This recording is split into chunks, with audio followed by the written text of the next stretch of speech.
Hola, bienvenido al Centro Cultural de la Villa. Vale, estamos en clase, en un espacio totalmente distinto, del cual nos sentimos pues muy satisfechos de que vengáis. ¿Qué es lo que celebramos o por qué estáis aquí? Estáis aquí porque este año se celebra el 600 aniversario de la otorgación de la licencia de la construcción del elemento más importante de esta ciudad, que es el Castillo de Cartaya. Por eso hemos organizado un ciclo de ponencia para profundizar en el conocimiento y en la historia de nuestra localidad a través de este magnífico edificio.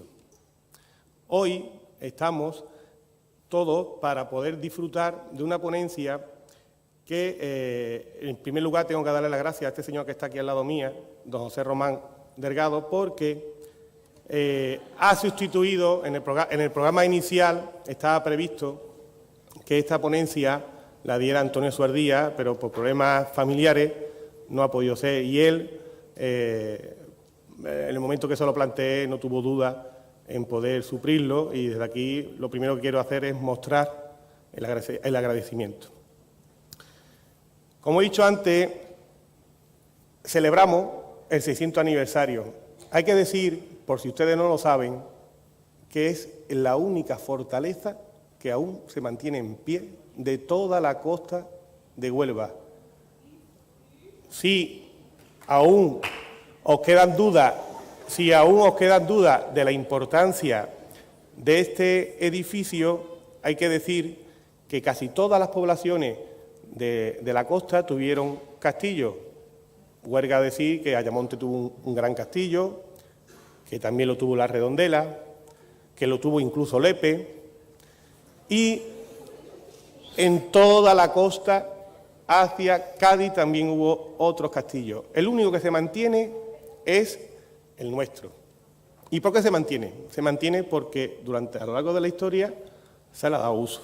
Si no se hubiese dado uso, no se hubiese mantenido. En la construcción de este castillo tuvo mucho que ver personajes muy ilustres. Por poneros un caso, la licencia fue otorgada por Catalina de Lancaster. Así, de golpe y sopetón, seguramente no la identifiquéis. Pero si yo os digo que era la abuela de Isabel la Católica, quizás ya empecemos a tener un poquito más presente la importancia de este acontecimiento. Durante 3 días, ayer comenzamos con un enorme éxito, estamos desarrollando las ponencias que están totalmente abiertas a la participación. Hoy, al terminar la ponencia que nos va a dar el maestro, vaya a visitar el castillo para no solo escuchar, sino también poder ver.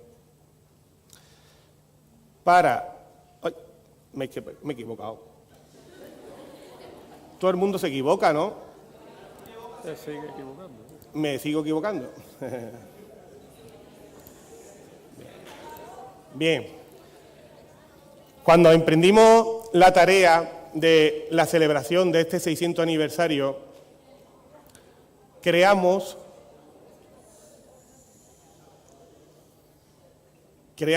una página web donde se volcaran todos los contenidos, no solamente históricos, sino de las acciones y distintos eventos que compone el 600 aniversario del Castillo de Cartaya. Para ello, creamos, como he dicho antes, una página web donde podéis encontrar toda la información histórica, los programas, el castillo en imágenes, en vídeo, textos, una visita virtual a la exposición que se creó. En definitiva,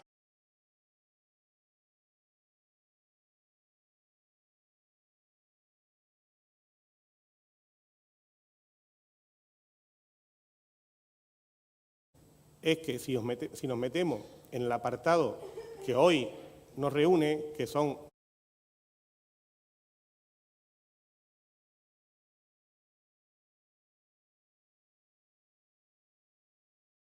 como esta, también se podrá ver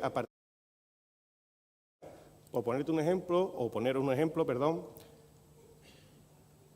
Aquí tenemos el vídeo de la ponencia de ayer, ¿vale? Sirva como ejemplo este vídeo por si queréis ahondar. Pero si aún queréis profundizar un poco más o tenéis dudas, los ponentes podrán contestar a vuestras dudas a través del correo electrónico profundiza@castillodecartaya.es. En él tenéis que indicar la ponencia a la que hacéis referencia, la pregunta, y el ponente, en la mayor brevedad, os responderá. Tanto la pregunta como la respuesta serán publicadas. Evidentemente, tendrá una serie de filtros de seguridad para que no se use palabras obscenas y cualquier lenguaje no apropiado. Dicho esto, el dominio de la página es muy fácil, castillodecartaya.es. Bien, yendo al turrón, como diría un profesor mío, la ponencia que hoy vamos a escuchar está basada en las costumbres de la Cartaya del siglo XV, aunque se dilate en el tiempo hasta nuestros días.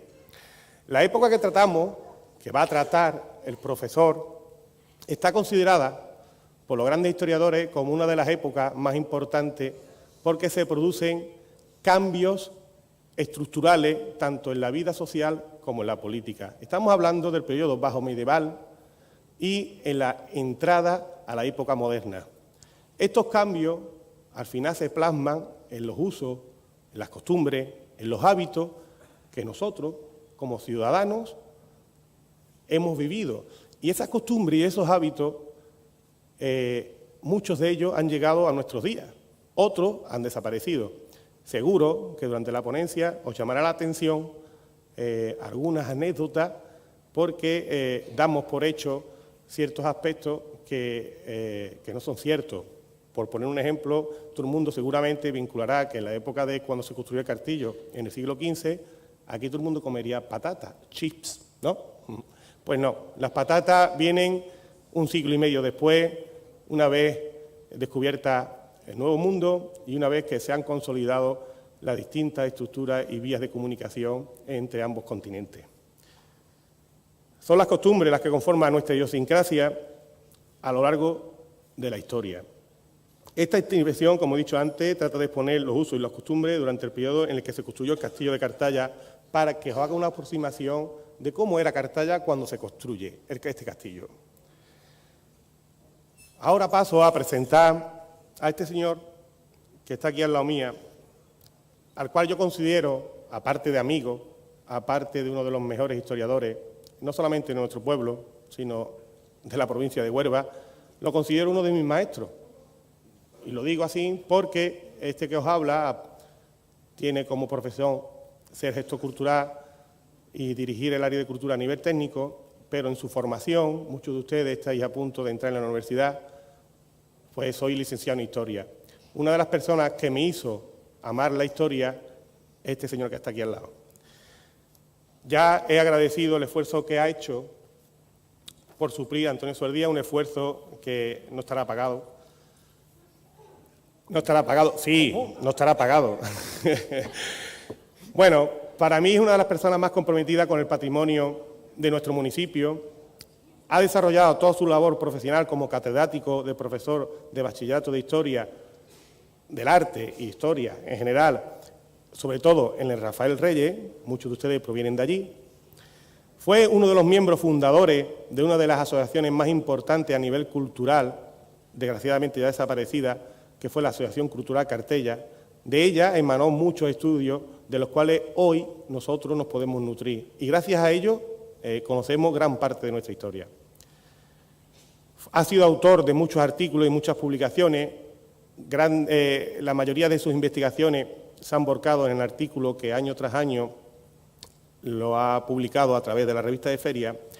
También ha sido autor de publicaciones de libros. Cabe mencionar la edición crítica de los hermanos Corpa, la monografía sobre la ermita de Nuestra Señora de Consolación, Cartaya, la Biblia y el Tiempo, y el estudio, introducción y notas a la publicación del libro facsímil de la obra del convento mercedario de Cartaya. Eso entre otros. También hay que decir que este señor que está aquí, que siempre muchas veces pasa por la calle como desapercibido, es uno de los mayores expertos del patrimonio cultural en la provincia de Huelva. Pero no lo digo yo, lo dicen los distintos encargos que la Junta de Andalucía le ha encomendado dentro de los procesos de declaración de bienes de interés cultural. Resaltar, por ejemplo, su papel primordial en la declaración de interés cultural de uno también de los elementos más importantes de nuestro patrimonio, como es el convento de la Merced. Él fue el que hizo el estudio histórico del proyecto de incoación y posterior declaración. También del famoso Palomar de la Redondela, entre otros. Seguramente se me escape otros estudios que, si él lo crea bien, lo dirá. Sin más dilación, os dejo con Pepe Román Delgado, para mí, mi maestro. Espero que disfrutéis, que respetéis la ponencia y os voy a dar una buena y mala noticia. ¿Por dónde empezamos? Bueno, pues la mala es que no vais a tener que soportar y no vais a poder utilizar los móviles porque ahora mismo acaba de activarse el inhibidor. Manuel, el inhibidor de frecuencia. Y la segunda, que es buena,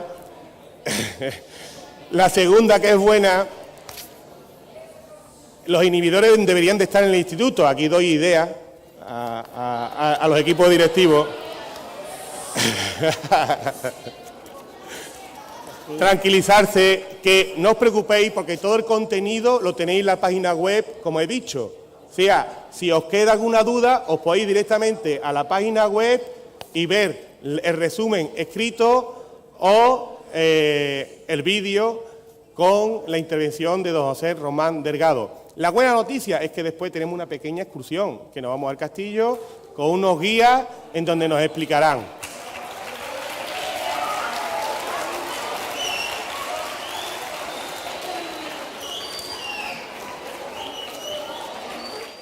Muchas gracias y, por favor, ruego silencio y espero que disfrutéis. Tiene la palabra don José Román. Bueno, hola a todas y a todos y espero que os calléis un poquito. No es por nada, sino porque, hombre, uno está aquí haciendo un esfuerzo por dirigirse a ustedes, ¿no? Entonces, pues, eso. Bien. Como ya ha explicado Paco Angulo, yo voy a hablaros de cómo era la vida en el siglo XV, es decir, cuando se hizo el castillo de Cartaya. En realidad, me voy a limitar a leer el trabajo de Antonio Suardía, que no ha podido estar aquí hoy. Pero bueno, después, si queréis alguna aclaración, pues sin ningún problema. Así que gracias por vuestra atención y, en fin, empiezo a leer el tema que nos trae aquí. Primero, situemos la época. Es el siglo XV. Supongo que todo el mundo sabe que el siglo XV son los 100 años que van de 1401 a 1500 y que, en principio, nos separa medio milenio de esa época, 500 años, 600 si consideramos el principio del siglo, y claro, hombre, han pasado muchas cosas, y la humanidad, en particular la europea, ha progresado mucho. Entonces, la vida en esa época no se parecía prácticamente nada a la que tenemos ahora. ¿Lo habéis entendido, no? Bien, estupendo. Claro, resulta que el siglo XV es también el final de una época de la historia europea, la Edad Media, y el comienzo de otra época distinta. ¿Por qué situamos ahí el final de una época y el principio de otra? Porque cambian completamente las condiciones de vida no de pronto, no de repente, pero cambian muchísimo. Casi que si tenemos que utilizar un símbolo del cambio, sería la imprenta, que significó en esa época lo mismo que significa ahora Internet. Es decir, ¿os figuráis ahora mismo la vida sin Internet? Pues es un poquito difícil. Se lo puede uno figurar, ¿no? Hombre, claro, será por figurarse, pero es difícil. De hecho, ya he visto cómo habéis reaccionado ante lo del inhibidor de frecuencia. Por otro lado, claro, la imprenta lo que significa es simplemente que lo que se escribía se podía multiplicar y podía llegar a cualquier parte. Entonces, eso, aunque parezca una tontería, aunque muy poca gente supiera leer, eso cambia completamente la vida, porque afecta a las comunicaciones. Es decir, se puede saber por un papelito, cosa que antes no pasaba, en cualquier parte de Europa lo que pasaba en cualquier otra parte. Situamos así el siglo XV, ¿de acuerdo? Entre las cosas las situaciones que hacen distintas al siglo XV del actual está quién gobernaba, o sea, quién decidía lo que se hacía en la península ibérica. Vamos a verlo. ¿Veis eso? Esos son entidades políticas, o sea, naciones independientes que existían en el siglo XV. Con una particularidad que podéis leerlo, ¿no? Castilla, Navarra, Aragón y Granada terminaron perteneciendo al mismo dueño, mientras que Portugal no. Portugal siguió independiente. Pero esos reinos, esos estados, eran como la Unión Europea actual. No tenían mucho que ver uno con otro.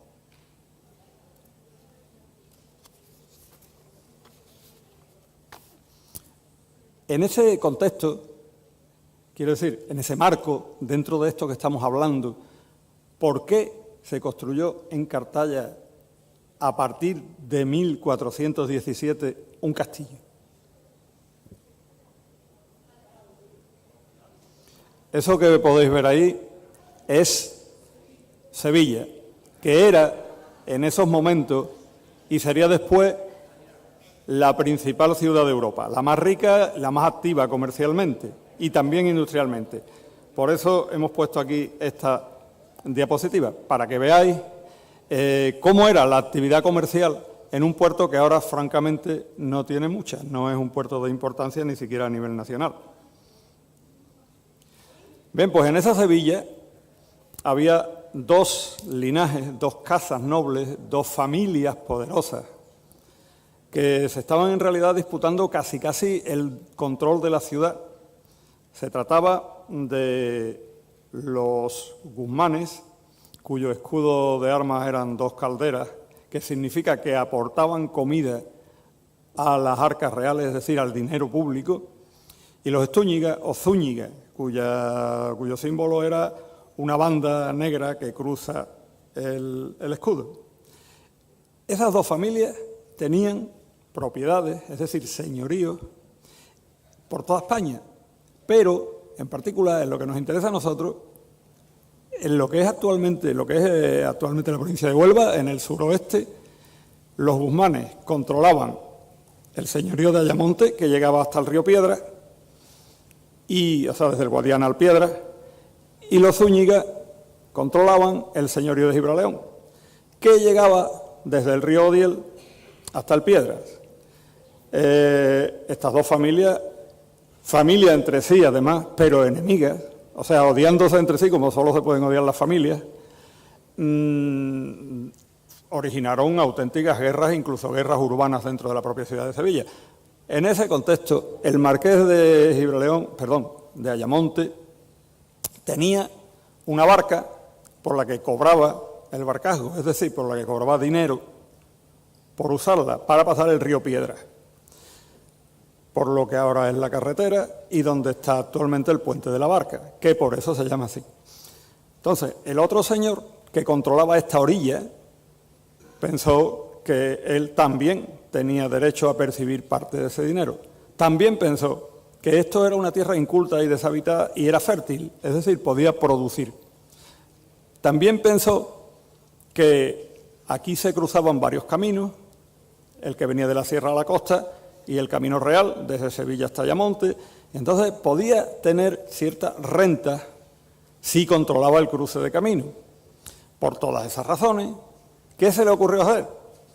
Pues edificar un castillo, es decir, una fortaleza, no una vivienda, sino una fortaleza para controlar. ¿vale? Donde lo que residía era un retén de tropas.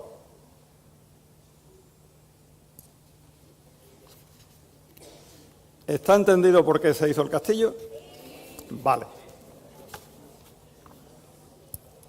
Fijaros en cómo era la zona entonces. Existía San Miguel Arca de Buey, que era una población de la misma edad que Cartaya. Existía Gibraleón, la población más importante de la zona. Existía Lepe, también muy importante, y Ayamonte. Los caminos que las comunicaban tenían bastante importancia y eran bastante usados. Entonces, pues claro, si se controlaba y se podía pedir derechos de tránsito, mejor. Aunque la comunicación fundamentalmente se hacía por barco. Es otra de las causas, entiendo yo, de la edificación de la fortaleza, el control de un puerto cercano, que sería la ribera. Esta es la situación actual, que no ha cambiado mucho, como podéis ver sin mucho problema, ¿no? Existe la autovía, sería el actual Camino Real, y luego existen las carreteras nacionales y las provinciales, que sustituyen a los antiguos caminos, pero van por el mismo sitio. O sea que, en ese aspecto, salvando las diferencias técnicas, sobre todo la diferencia muy importante de la velocidad, en el siglo XV la velocidad máxima era la de un caballo al galope, y hombre, pero todavía es peor si consideramos que, daros cuenta, por ejemplo, de que la fruta que se produce en esta zona se exporta fundamentalmente a través de camiones, que desarrollan una velocidad, hombre, limitada por las leyes, pero una velocidad grande. Bueno, en el siglo XV lo que circulaba por la carretera, ¿a qué velocidad iba? Pues si la carga era grande, a la velocidad, figuraos un animalito con un animalote, no un animalito, vamos a ver, con mucha capacidad de carga, pero poca velocidad. Tiene cuernos. Y se llama, un burro tiene cuernos según el comportamiento de la burra. No es un burro.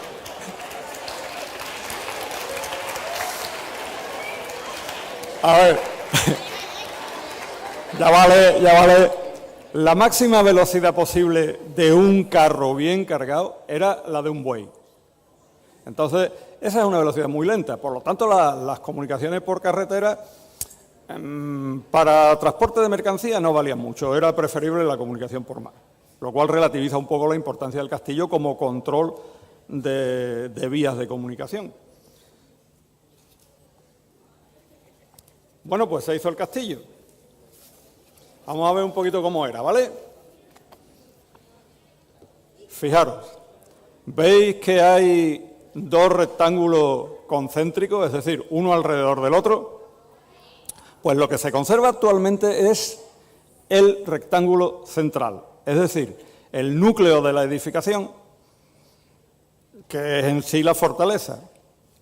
Lo que hay alrededor es la antemuralla, es decir, un muro que servía para contener los ataques antes de que pudieran afectar a la fortaleza en sí. ¿Lo entendéis? Veréis, si el enemigo conseguía pasar la antemuralla, ¿qué ocurría? Pues ocurría que se encontraba en un espacio muy reducido y no podría prácticamente maniobrar y, por lo tanto, podía ser fácilmente atacado desde lo alto de los muros principales. Entonces, esas funciones defensivas complementarias, cumplen las dos murallas. Nosotros, insisto, conservamos solamente la parte central, pero eso sí, en un excepcional estado de conservación.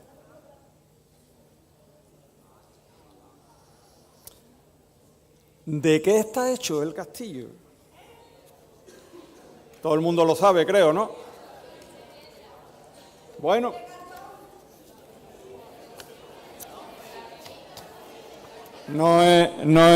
esta no es una materia opinable, es decir, no es lo que tú opines, es lo que hay. Y lo que hay es eso que estáis viendo en el gráfico, en el dibujo, ¿no? Se va haciendo de un material que es, aunque da bastante trabajo la construcción, no da más que una construcción de piedra o una de ladrillo, pero es bastante más barato. Se trata simplemente de tierra apisonada, es decir, tierra apelmazada con mazos en un molde.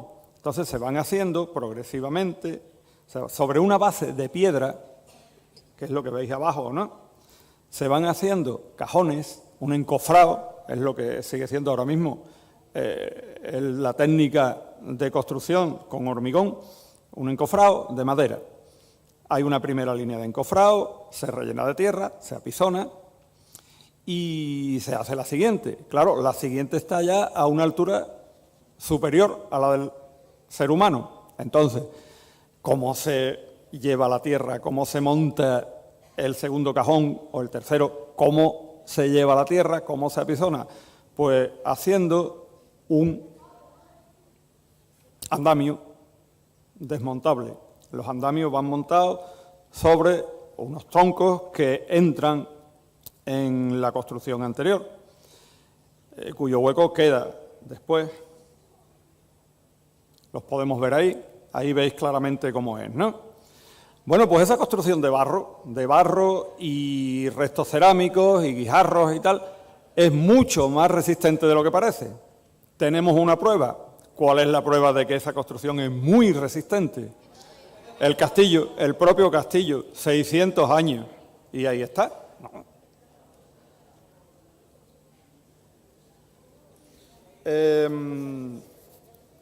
Parece que pudo haber una construcción anterior. Yo no lo creo, pero mis compañeros de trabajo y de investigación sí que lo creen y, por lo tanto, como son más opiniones, es la que hay que respetar.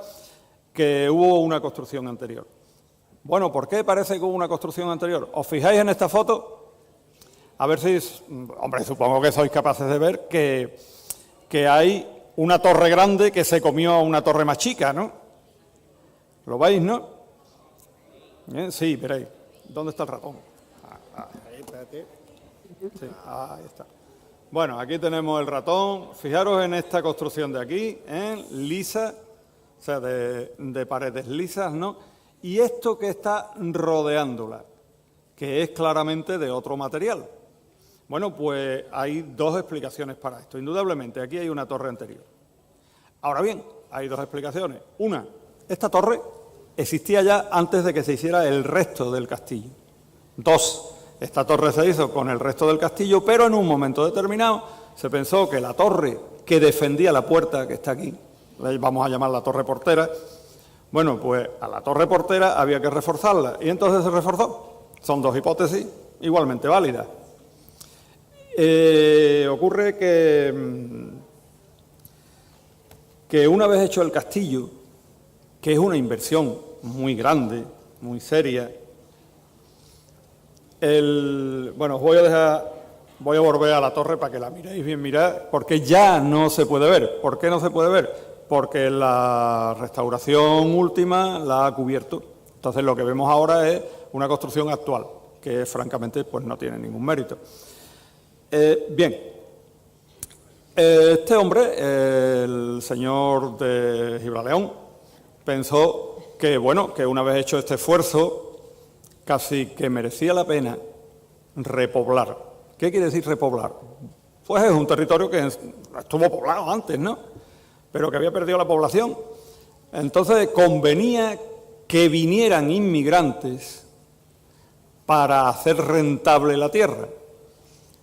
Decidió entonces conceder una Carta Puebla. ¿Qué es una Carta Puebla? Pues un documento, una ley, en donde el dueño de los terrenos, el señor, le da determinados privilegios a los que quieran venir a poblar. ¿Qué les da? Pues les da tierra y les da solar para una casa. Y lo exime de impuestos. ¿Qué quiere decir lo exime de impuestos? Que no tienen que pagar impuestos ni contribuciones, pero tienen obligaciones. Claro, tienen que obedecer al Señor. Y por otro lado, tienen que usar los molinos del Señor. Y por otro lado, tienen que pagar por el uso de los puentes o del pontajo o de los propios caminos. Entonces, claro, eso le conviene al Señor y le conviene a los que vienen a poblar.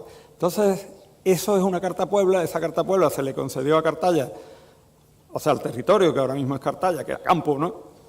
Como decía un hombre de Cartaya, Cartaya antes era tocampo, y la gente se reía, pero es que es verdad, Cartaya antes era tocampo. En fin, todo el mundo antes era tocampo, ¿eh? Bueno, pues a ver qué pasa entonces con la Carta Puebla.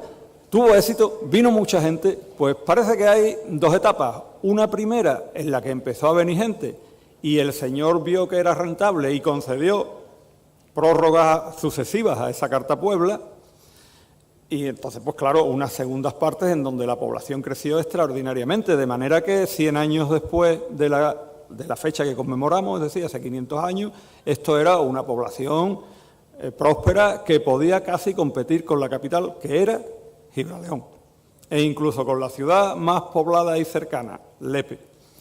Bueno, hay un complemento que es el puerto. El señor también se ocupó de fomentar el uso del puerto y de dar privilegios a los que hicieran barcos y los usaran dentro de su dominio, no que hicieran barco aquí y se fueran a usarlo a Ayamonte, sino aquí. Entonces, así surgió el pueblo alrededor del castillo. Esto que estamos viendo es una diapositiva que nos ilustra un poco la importancia que la zona tenía, que no es la misma que tiene ahora, sino que era mucho mayor. Es el convento del Carmen de Gibraleón y es el primer convento de carmelitas que se creó en España. ¿Y qué importancia tiene esto? Esto pasó en el siglo XIII, Cartaya no existía. ¿Qué importancia tiene esto?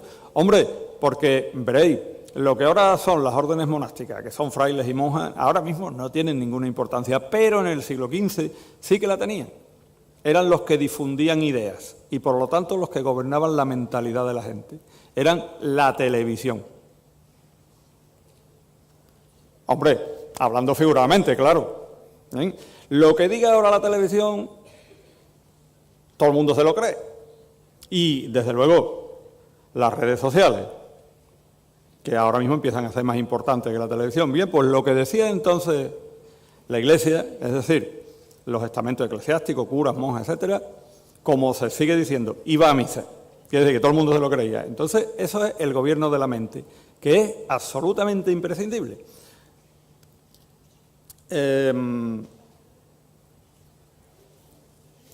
Claro, ¿qué es lo primero que se construye en una población nueva? La Iglesia. La Iglesia. ¿Por qué? Porque, fijaros, enfrente una de otra y separada por un valle, que es actualmente la calle Castillo, están el control de poder, el control militar político del pueblo y el control mental, el eclesiástico, mirándose uno a otro, invisible uno desde el otro y perfectamente controlable uno desde el otro. Esta iglesia no es la original, hubo una iglesia chiquitita porque no se sabía cómo iba ahí el repoblamiento. Y luego fue también que se hizo una de las iglesias más grandes que existen en la zona, que es la que actualmente es parroquia de San Pedro, ¿no? Bien, el pueblo fue creciendo. ¿Cómo se vivía ahí, en ese pueblo? ¿Cómo era? Absolutamente distinto de cómo es ahora, no tiene nada que ver, ni las construcciones, ni las personas, ni las costumbres. Nada. No nos parecemos en nada, aunque descendamos de ello. Primero, ¿de qué vivían? Pues ya no lo podemos figurar. Vivían tenía dos patas la población, dos patas económicas. Una el campo y otra la mar. Pero la mar no como productora de pesca, sino como medio de navegación y comercio. Por supuesto, lo mismo que os he dicho de la velocidad de transporte, las técnicas de producción de la tierra no tenían nada que ver con las que actualmente existen. Tampoco las técnicas de navegación. ¿Vale? Voy a hacer un inciso porque me acabo de acordar de que no os he dicho que el pueblo, o sea, como parte de la Carta Puebla, el pueblo se podía gobernar a sí mismo, siempre obedeciendo al Señor, pero tenía un órgano de gobierno propio, que era el ayuntamiento o el cabildo municipal, que bueno, que es el edificio que veis ahí, que no es del siglo XV, es posterior, pero que es el que actualmente existe. Actualmente está disfrazado, se ha cambiado de ropa, pero es el mismo edificio. En ese pueblo, bastante cochino, por cierto, como todos los del siglo XV, vamos a ver. Venga, ya está. ¿Os habéis reconocido en la descripción o algo? No. Que no, hombre, que no. Bien, fijaros, las costumbres diarias no eran las mismas que en la actualidad. En la actualidad estamos, no voy a decir obsesionados, pero sí un poquito dominados por la necesidad de la higiene, porque sabemos que la higiene prevé enfermedades, prevé molestias, prevé epidemias y, en definitiva, alarga la vida de la población. Eso en el siglo XV no se sabía. Y, bueno, pues la gente se lavaba poco. No se bañaba jamás. Hombre, veréis, yo y a los viejos, yo ya soy viejo, ¿no? Pues a los viejos de cuando yo era niño decía, el lavado de Semana Santa. Pues si existía el lavado de Semana Santa es que todas las semanas no se lavaba uno, ¿eh? Entonces, claro, una familia, fijaros, aparte de que no tenían agua, una familia, ¿cómo se bañaba? Pues en una tina grande, una tina, o sea, un barreño, con agua, y como el agua era escasa y el jabón más y muy caro, bueno, pues se lavaban por orden. Primero los hombres, por orden de edad, después las mujeres, por orden de edad, después los niños, por orden de edad. Cuando llegaba al niño de pecho, ¿cómo estaba la tina? Un poquito, claro que el niño, aunque no supiera nadar, flotaba. Pues ese ejemplo os puede servir para ver cómo era la diferencia. La gente sudaba, sí, como ahora, más. La gente se ensuciaba, sí, como ahora, más. Si no se lavaba, pues ¿cómo olía la gente? Uf, qué mal, ¿no? Pero claro, eso ni se notaba, porque al lado de la cocina estaba la cuadra, y al lado de la cuadra la cochinera, y las gallinas andando por todos lados. Entonces, ¿veis lo que os digo cuando trato de establecer que no se parece esa vida en nada a la que nosotros estamos acostumbrados a hacer? ¿Cuánto se trabajaba? Se trabajaba de sol a sol. ¿Qué significa de sol a sol? Desde que el sol sale, ahí lo tenéis saliendo, el tío, ¿lo veis? Hasta que se pone. Es decir, todo el día.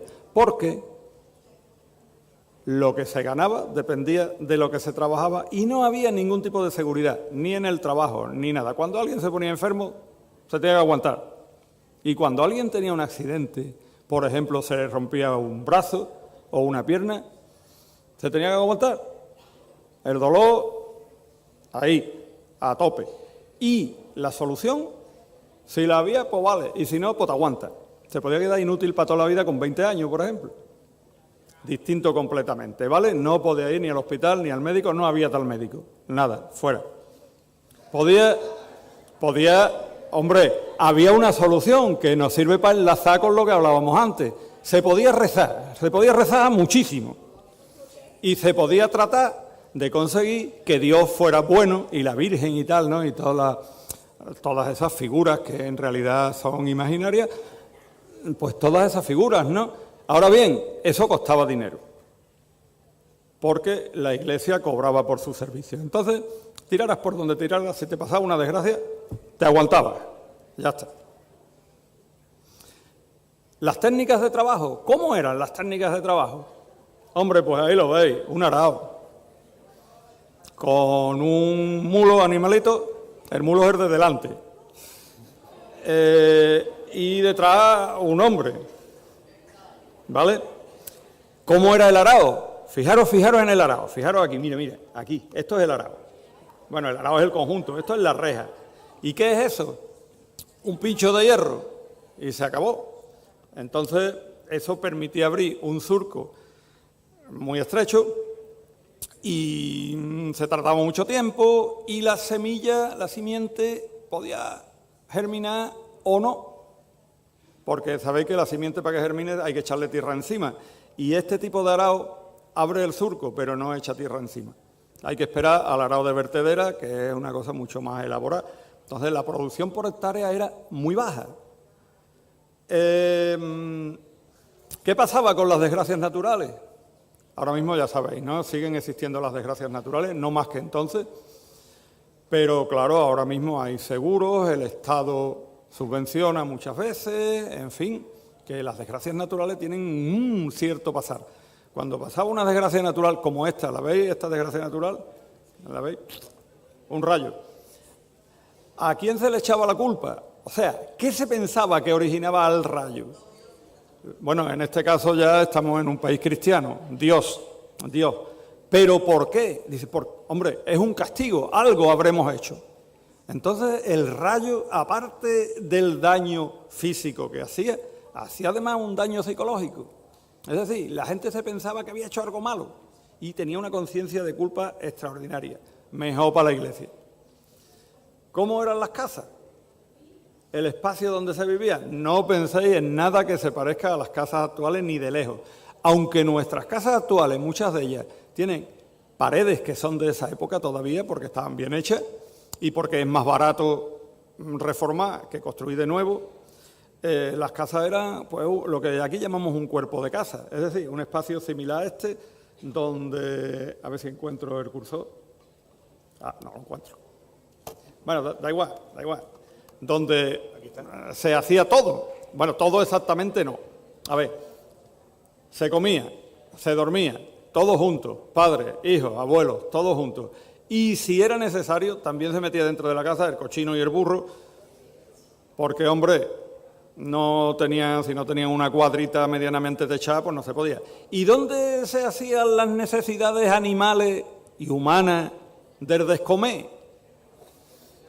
Pues en el corral, allí al aire libre. Ni siquiera había tapias que separaran los corrales entre sí, de manera que si tú medio vivías en el patio o en el corral o como le llames, todos tus vecinos veían todo lo que hacías, incluidos los descomeres. O sea que, bueno, era así. ¿Qué se comía? Bueno, pues mira, esto que está puesto aquí es para que sepáis justo lo que no se comía. Que ahora mismo come todo el mundo. Uno va a un McDonald's o a un lo que sea y estos alimentos están, ¿eh? Aparte de los pitracos de carne de la hamburguesa y eso, ¿no? Esto está. Esto no se comía en el siglo XV. ¿Por qué no se comía en el siglo XV? Porque son productos de origen americano. Y los productos de origen americano empiezan a llegar a Europa en el siglo XVI y se popularizan mucho más tarde. Entonces eso no se comía. ¿Qué se comía? Lo de siempre. Pan. Hombre, agua no, hay una cosita que aporta mucha energía y a la gente la pone muy contenta, y alguien lo ha dicho por ahí. Vino y se quedó. Ahí, bien, estupendo, vale, muy bien.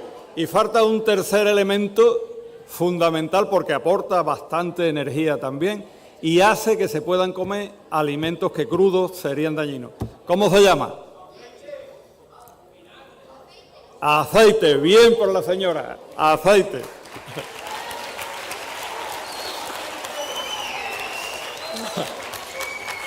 Bueno, ahora vamos con otra cosa, que es el comercio. O sea, ¿cómo se abastecía la población? A ver, ¿cómo se abastecía la población? Bueno, ahora a la población actual, por ejemplo, le gusta ir al Olea. Y se echa allí el día y se mira sus tiendecitas, se compra lo que le da la gana. ¿Existía el Olea en el siglo XV? No existía. ¿Dónde se compraban las cosas? ¿Había tiendas en el pueblo? No había tiendas en el pueblo. Se compraban en las ferias, para eso existían las ferias. Había ferias para todo, ferias de comestibles y ferias de instrumentos de labranza. ¿Qué estamos viendo ahí? ¿Una feria de comestibles o de instrumentos de labranza? De instrumentos de labranza.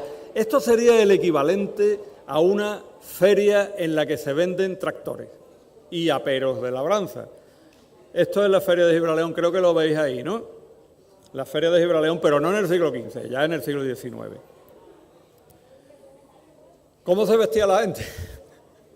Bueno, pues tampoco se parece la ropa a la que usamos actualmente. Ahí los tenéis vestidos de personajes medievales. Es un poco imaginaria la foto, el dibujo, ¿no? Pero hay un elemento de diferenciación fundamental. Bueno, siempre ha hecho falta abrigarse, siempre ha hecho falta taparse las vergüenzas, ¿no? Vale, pues muy bien, las vergüenzas no se refiere a los órganos sexuales, sino a todo aquello que tú consideres defectuoso en tu cuerpo y no quieres enseñar. Bueno, ¿qué no se usaba en esa época? Ropa interior. No se usaba ropa interior. Uno se ponía esta cosa que veis ahí y esa era la ropa. ¿Cuánta ropa existía en una casa? ¿Cuánta ropa usaba a lo largo del año una persona? Un traje de verano y uno de invierno. ¿Por qué? No había donde almacenar la ropa ni capacidad de tenerla. Entonces, toda la ropa de la familia cabía en un baúl. Os lo digo para cuando vayáis a Lolea que os acordáis del siglo XV, ¿no? Esto, ¿por qué está aquí? ¿Os habéis dado cuenta de que con tan poco lavarse, con ponerse siempre la misma ropa y todo eso, la gente olía mal? Entonces, hombre, pues hay, aunque eso es un ramo de novia, creo, hay formas de perfumar. El cultivo de las flores a lo mejor viene de ahí, pero se perfumaba el ambiente esencialmente a base de quemar hierbas aromáticas, algunas de ellas con efecto un poquito estupefaciente. Pero bueno, eso venía bien, ¿eh? Eso no venía mal. No lo han entendido. No lo han entendido porque no están por eso, ¿no? Hacen bien. Hacen bien, ¿eh? Porque yo lo digo, bueno, me estoy pasando. Oye, ¿y cómo pasaban el tiempo que no tenían que trabajar, que era muy poco? Pues mira, con juegos como este que veis ahí, que es una especie de tres en raya, pero yo no sé muy bien lo que es, no tengo ni idea, pero juegos de ese tipo. El 3 en raya era muy popular, con gente que venía, iba de pueblo en pueblo, distrayendo a la gente y sacándose unas perrillas. Eran los juglares, los bufones de aldea, yo qué sé, elementos como, por ejemplo, el tío de los zancos. ¿Qué es el tío de los zancos? Pues un tío que sabe andar sobre unos zancos muy altos y los niños se vuelven locos y se van detrás. Y claro, pues eso que pasaba muy pocas veces al año era una distracción enorme, ¿no? A ver. Esto ya se me ha ido.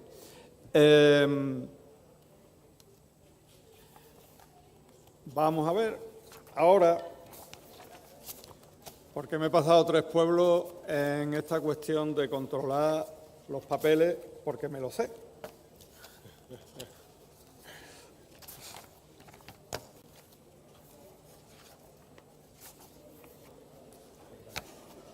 Joder. ¿Y la siguiente? He adelantado muchísimo, ¿eh? Ahí lo tienes, con todo el melón. Bueno, fijaros en esta foto. ¿Qué representa esta foto? Son el sistema defensivo de lo alto de las murallas. Estas no tienen nada que ver con el castillo de Cartaya. El castillo de Cartaya las tenía iguales, pero de ladrillo, y no se han conservado. Bueno, pues mira, del recinto principal casi es lo único que no se ha conservado. El castillo de Cartaya, ya os ha dicho Angulo, mi compañero y amigo, que bueno, que es un raro ejemplo de conservación. Es rarísimo y en toda la costa de Huelva es el único que queda completo. Tendríamos que explicarnos a qué se debe eso. ¿A la calidad de la construcción? Hombre, pues sí, pero todos los castillos estaban igual de bien o de mal construidos. ¿A que los cartalleros los hemos cuidado muy bien? Pues regular, porque los cartalleros no tenían que cuidar el castillo. El castillo era del señor, del marqués de Gibraleón, y el cuidado del marqués del castillo corría a cargo de personas que dependían del marqués de Gibraleón. Entonces, mucho me temo que la conservación del castillo se deba a la pura casualidad. Mientras fue un castillo de verdad, es decir, ¿qué es un castillo? Pues una construcción militar, defensiva militar. Claro, mientras tuvo función militar, pues el propio señor tenía que ocuparse de su mantenimiento y el castillo se mantuvo. Pero cuando esa función militar dejó de existir, y ya nos pasamos del siglo XV, porque en el siglo XV sí tenía función militar, en el siglo XVIII, ya a finales del XVII, El siglo XVII va desde 1601 a 1700, os lo digo por si alguien se despista, ¿no? Bien, ya en el siglo XVII dejó de tener una función militar clara, sino que era esporádica. Esporádica quiere decir de vez en cuando. En el siglo XVIII ya el castillo no era una fortaleza usable porque las técnicas militares habían avanzado y porque no hacía falta, simplemente. ¿Qué empezó a pasar a finales del siglo XVIII? Pues que se empezó a arruinar. Y el dueño empezó a vender materiales y el castillo fue perdiendo elementos. ¿Qué elementos perdió primero? ¿Los que están más hacia afuera o los que están más hacia adentro? Pues mira, las dos cosas son defendibles. ¿Por qué? Porque, veréis, las construcciones del interior son habitáculos, es decir, habitaciones, que son, o sea, de paredes más débiles y de techo de madera y se arruinan. Y si no tiene que haber una guarnición, esas habitaciones no sirven para nada. Entonces no se usan y se caen. Pero luego está el exterior, y el exterior es la antemuralla. Recordáis lo que es la antemuralla, ¿no? Yo os lo he dicho antes, ahora ya no sé si os habéis enterado o no, pero es la muralla más baja que hay defendiendo a la principal. Entonces, los materiales de esa antemuralla están a disposición del que lo quiera coger. Entonces, ¿qué hace la gente cuando en el siglo XVIII y en el siglo XIX la población del pueblo crece mucho y se van construyendo casas, o cuando alguien vive en una choza y piensa que con un poco de esfuerzo puede hacerse una casa? Si los materiales le salen gratis, pues que se va a buscar los materiales gratis. ¿Y a dónde se va a buscar los materiales gratis? Pues a un almacén, el Olea de los materiales gratis, el castillo que está abandonado. Entonces, eso hizo que la antemuralla desapareciera relativamente en poco tiempo. Claro, como antes también ha dicho mi compañero, si una edificación, si una cosa no se usa, se deteriora y se pierde. Y en el caso de un edificio, más. Si no se usa, se deteriora y se pierde. Sin embargo, el castillo de Cartaya no se ha perdido. ¿Qué quiere decir? Quiere decir que se ha usado. ¿Y cómo se ha usado? Y ahora viene la parte alegre de este tema. ¿Para qué se usó el castillo de Cartaya cuando resulta que dejó de ser no solo un castillo, sino incluso dejó de ser propiedad del señor de Gibraleón? Y se hizo dueño, o sea, ocupó la propiedad, o la propiedad le correspondió por las revoluciones liberales del siglo XIX, ¿no?, al ayuntamiento. Pues el ayuntamiento, que era un ayuntamiento muy al día, igual que el actual, ¿no?, bueno, pensó en un uso que era absolutamente necesario. Ustedes saben que cuando las personas nos morimos tenemos la costumbre de pudrirnos. Nos pudrimos, nos morimos y nos pudrimos. Empieza un periodo de deterioro y claro, y ya somos material inorgánico y nos incorporamos a la tierra. Pero claro, un cadáver en descomposición genera infecciones y posibilidad de enfermedades. Entonces, por eso se entierra, ¿no? ¿Dónde se enterraba? Pues se enterraba en la iglesia. En la iglesia, los más ricos dentro, los más pobres fuera. Se siente, pero los pobres que se aguanten, se entierran fuera. Hombre, ¿qué pasaba cuando había que enterrar a alguien en el interior de la iglesia? Iglesia a la que todos los días iba gente. Pues se enterraba en el suelo y se cubría con losas. Y si olía, o sea, si el olor salía, pues ¿qué le vamos a hacer? Te aguantas, que estás en la iglesia y tienes que mantener un respeto, y ya está. Pero claro, ya en el siglo XIX se consideraba que eso era antihigiénico y que era peligroso y que los muertos no se podían enterrar en el centro de la población.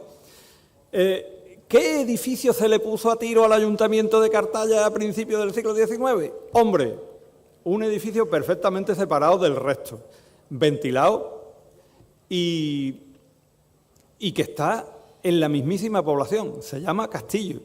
Entonces, ¿para qué se usó el castillo inmediatamente después de que estaba claro que ya no era militar? Como cementerio.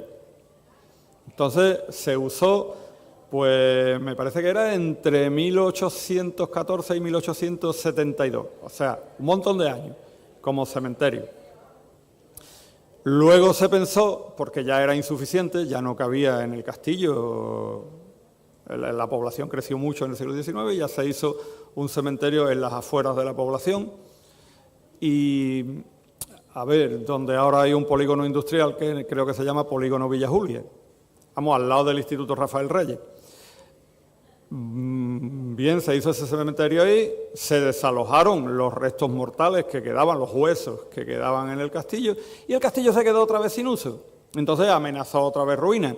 Entonces, la ruina era tan amenazante que las casas de alrededor, que se habían ido desarrollando alrededor, se sentían en peligro e insistían para que se derribara el castillo. Hubo varios intentos de derribo del castillo, pero ninguno prosperó. ¿Por qué no prosperó ninguno? Porque era muy caro derribar el castillo.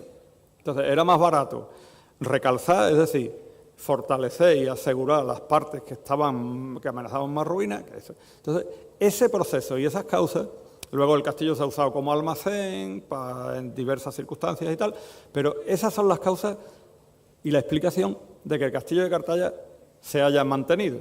También que está en una zona que se ha considerado siempre como fuera de la población, como una zona, no sé, de precio y categoría inferior al resto. Ya no, pero siempre se ha considerado así. Entonces esas son las causas de que se haya mantenido. Y, bueno, ya vamos a poner algunas fotos del deterioro del castillo. ¿Veis eso? Que es la torre de homenaje, que actualmente está reconstruida y no se puede ver así. ¿Veis esta zona de aquí? ¿La veis? Eso era el sitio que ocupó la antemuralla que, como os digo, desapareció completamente. Bueno, ya yo esto voy a abreviar porque...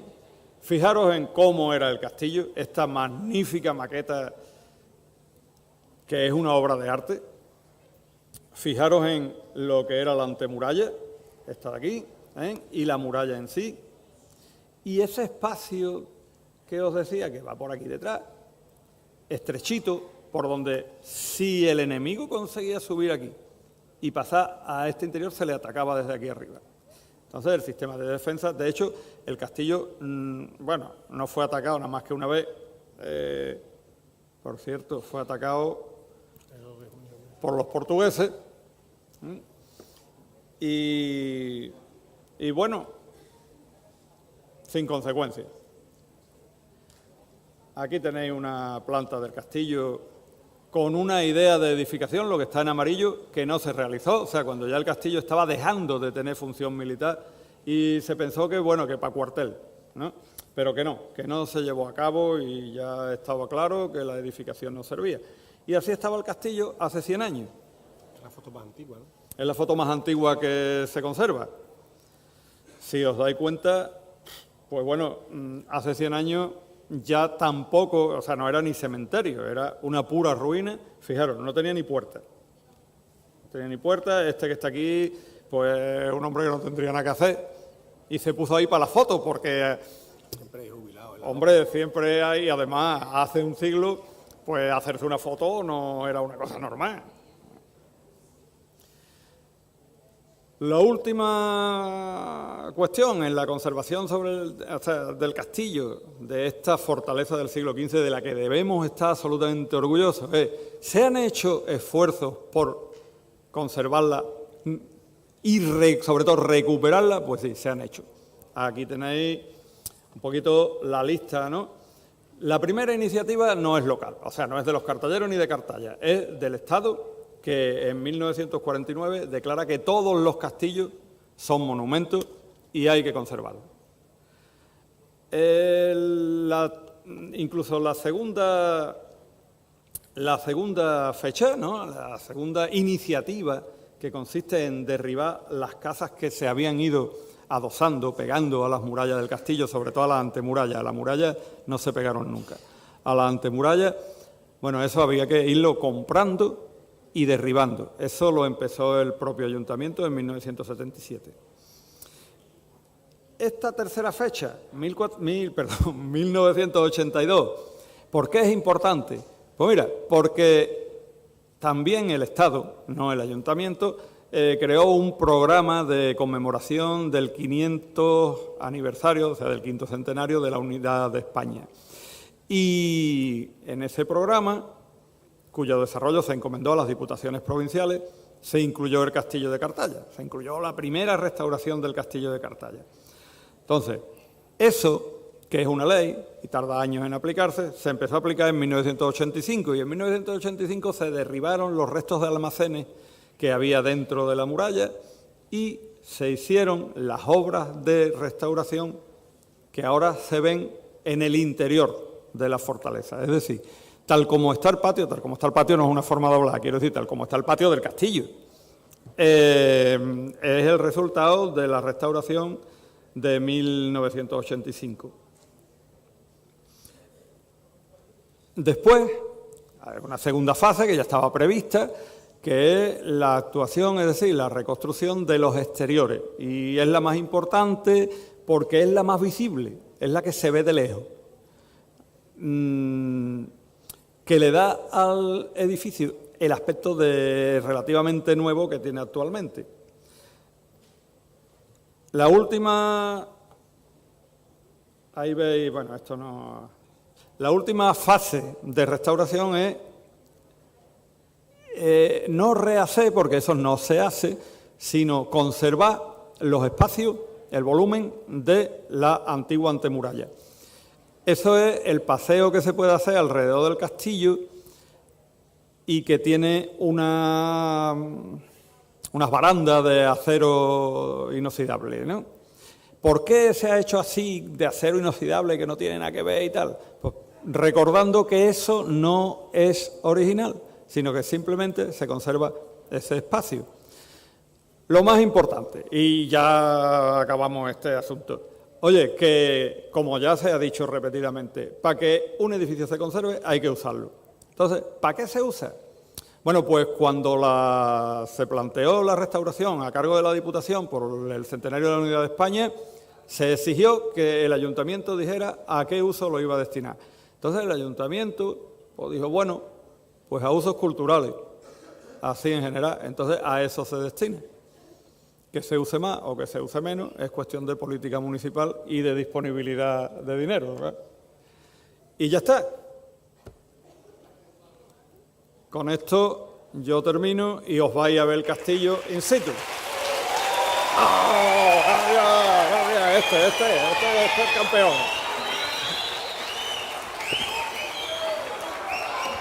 Bueno, oye, antes de dejaros, agradeceros que habéis sido un público magnífico.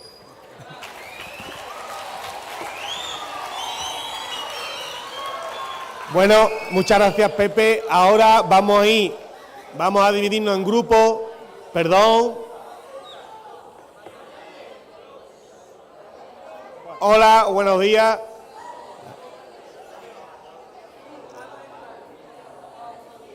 Bien, ahora vamos a hacer una visita al castillo. Somos muchos y hay 4 guías. Por lo tanto, lo que os digo es lo siguiente, respetar el trabajo del guía. Quiero decir, aquellos que estén interesados, acercarse al guía. Los que no estén interesados, por favor, lo único que os pido es respeto al trabajo del guía. ¿Qué quiere decir con esto? Que os alejéis y no molestéis a los que realmente están interesados. Nada más quiero hacer esta aclaración. Y qué duda cabe, muchas gracias, primero, a ustedes por vuestro comportamiento y también, que antes se me escapó, a los centros escolares y a los profesores que han querido a bien participar en esta acción. Muchas gracias a todos.